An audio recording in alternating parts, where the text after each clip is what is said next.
All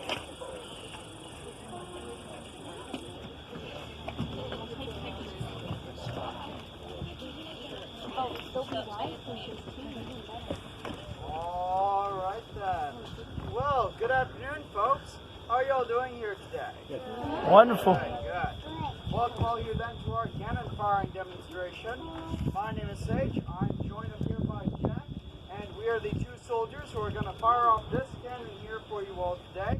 Before we do that, though, we do want to tell you a little bit about the cannon itself and what exactly it's doing here at Fort Mackinac in the first place.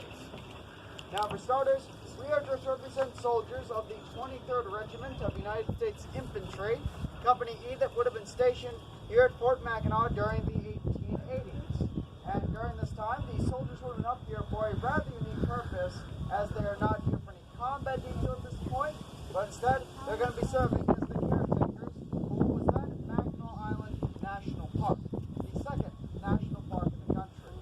So, while these soldiers are going to be up here for a rather peaceful posting, with national parks come many tourists. And thus those tourists who are going to visit the national park came here to visit the fort and the soldiers as well.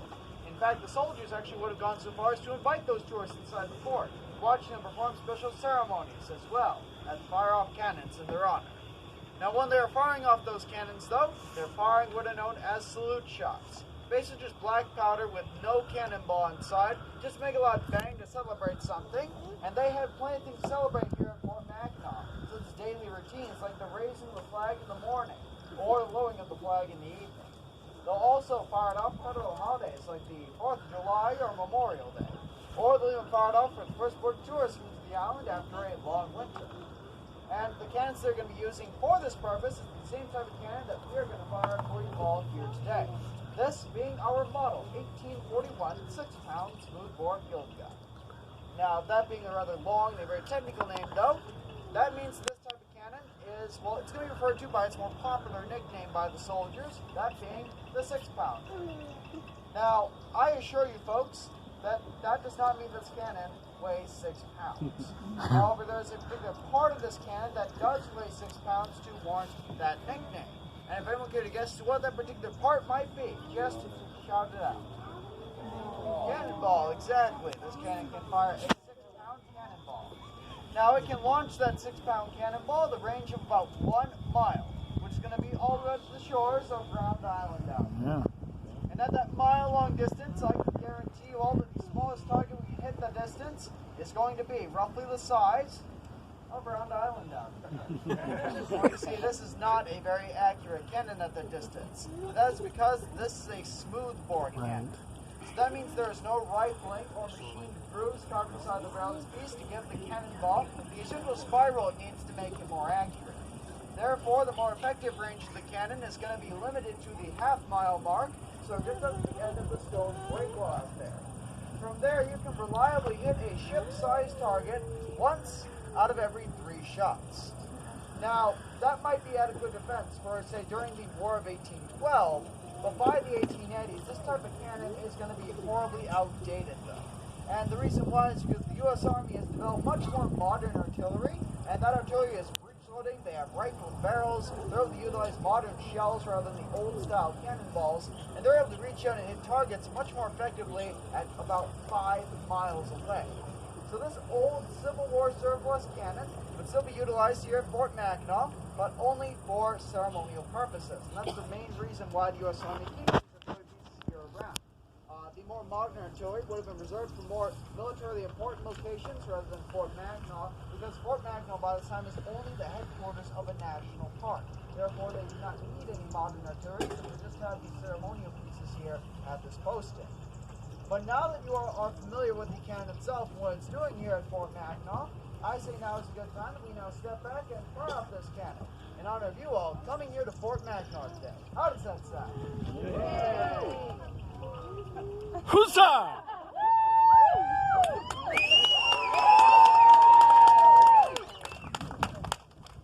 Alright. Now we have had our proper enthusiasm here. We will now start the loading process of this cannon, but before we actually load in that charge, we first have to go through a couple of safety procedures before we load in that charge. For you see, our last shot that we fired might have left some smoldering debris or embers in the base base of the barrel here.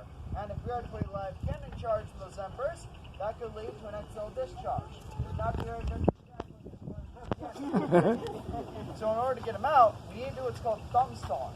I'm going to take my leather gauntlet, cover this touch hole in the rear of the cannon to make sure no air goes to stoke up any sparks or embers. All the while, Jack's going to use the auger or the gunner's worm to fish out that debris. Now, if it finds anything today, though, it will be some historically inaccurate aluminum foil. We see we use aluminum foil today instead of the more historically accurate muslin cloth because muslin cloth burns and smolders. And we do not want to send smoldering debris down to Mackinac Park to possibly cause a fire or land on the heads of any tourists that might be in Mackinac Park at this point. But now that we all have the cannon cleared, we are now going to move on to the next tool, this being our wet swab. Now the wet swab is simply just a piece of sheet wool tied to the end of a stick. This is going to be used to douse individual sparks in water, as well as cut off any air circulation inside of the cannon. Therefore, once we have done so, we are now safe to load in the cannon charge. Now, that cannon charge we're going to be firing today is going to be 4 ounces of black powder. Now, that is rather small compared to the 1880s, where they were firing about 10 ounces of black powder, but we found that 10 ounces was a little excessive. You see, it does have a tendency to rupture windows, knock over paintings, and most importantly, spook horses. And I don't know about you all, we do have a lot of horses here on Main Street, and I like to keep a friendly relation with the carriage tour drivers. Nevertheless, though, we have the cannon now loaded in here. And now we're going to be seating that charge to the base of the barrel here. This one with the gram rod, this one with the other end of the wet swab. And now the cannon has been properly loaded, we are now going to be pushing this cannon forward into firing position. To the front, march! Now all that is left to do is to prime the cannon. So Jack is going to take a brass spike called the gimlet and run it down the touch hole in the rear of the cannon. This is going to poke a hole into the cannon charge, revealing the gunpowder and making way for our ignition device. Now that device we are using today is intended to be the same ignition device they used back in the 1880s, which is what's called a friction primer. You see, the friction primer is simply just a small brass tube filled with very fine gunpowder. At the top, there is a chemical called fulminated mercury with a pin running through it, and it works like a rather small grenade, if you will. The idea is that you are going to pull this pin, and that will create friction in the fulminated mercury. That in turn is going to create sparks. Those sparks then light off the gunpowder inside the tube, sending a jet of flame down inside the touch hole and igniting the main cannon charge for you all today. But now that we are ready to go, it is also the point I do have to remind you all, this is a cannon. While most of the sound is going to go out to the harbor area, this might still be quite loud, so I highly recommend that you either cover your ears or get your cameras ready, whatever your priorities may be. No!